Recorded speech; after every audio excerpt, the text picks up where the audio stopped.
Samantala, nanawagan ng Department of Education sa mga magulang na huwag piliting mag-aral ang kanilang mga anak na wala pang 5 taong gulang. Mula sa DepEd Command Center, may report si Grace Casin live.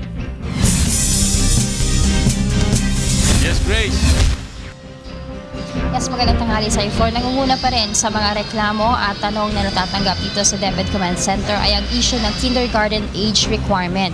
Dahil may mga magulang pa rin na pilit na pinapasok ang kanilang mga anak sa kinder kahit wala pa ito sa tamang edad. Ayon kay DepEd Assistant Secretary Jesus Meteo, hindi pa maaaring tanggapin sa kinder ang mga batang wala pang 5 taong gulang. Marami pa rin kasi ang mga magulang na nakikiusap at nagpipilit daw na ipasok ang kanilang mga anak. Sabi ng DepEd, kung ang bata ay mag-5 taong gulang sa susunod na buwan, posible na siyang tanggapin. Subalit ito ay kung makakapasa siya sa readiness assessment ng DepEd. Posible rin anyang mahirapan ng mga bata dahil wala pa ito sa tamang edad. Samantala, hindi pa rin daw nawawala ang mga late enrollees. Ayon sa DepEd, tiyak na tatanggapin sila sa mga public schools at ang mga ito. Subalit kung huli na raw ng ilang mga buwan ng mga estudyante, tiyak na mahihirapan na rin silang humabol sa mga aralin. Kaya naman nanawagan ng DepEd sa mga magulang na maging responsable sa pag-aaral ng kanilang mga anak. Maaga pa lang daw ay dapat na pinaplano na kung saang paaralan pag-aaralin ng kanilang mga anak, lalo na kung ito ay papasok sa junior at senior high school. Hindi naman may tatanggi ng DepEd na mayroon pa rin daw mga aberya silang natatanggap sa pagsisimula ng implementasyon ng K-12 program. Subalit ginagawan daw nila ito ng solusyon. Sa mga nais may konsulta sa DepEd floor, naglabas ng mga hotline number ang DepEd para sila ay makontak ng ating mga magulang. Ito ay ang 632-1663, 636-1361, 633-9346, 633-7255, 638-7529, 635-9817.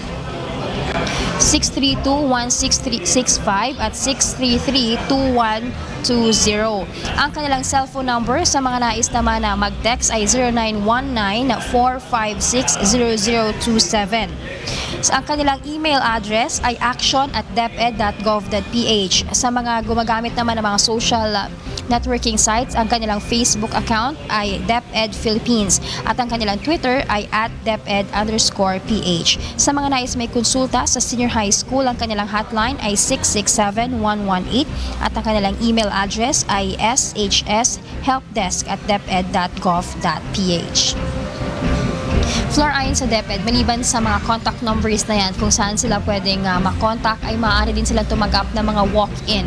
Katulad na lamang ng ilang mga magulang na pumunta rito kanina para ilapit yung kanilang mga problema patungkol sa kanilang mga anak. Ayon sa DepEd, sa dami ng mga contact number na kanilang binigay, maaari silang tawagan sa mga landline number, maaari din silang i-text sa mga cellphone number at maging ang social media ay ginagamit na rin nila para maabot yung mga kababayan natin na nais itanong sa kanila. Sa dami daw niyan, sana naman daw ay wala ng dahilan yung ating mga kababayan para sabihin hindi sila nakapagtanong o nagkaroon ng kaugnayan sa DepEd.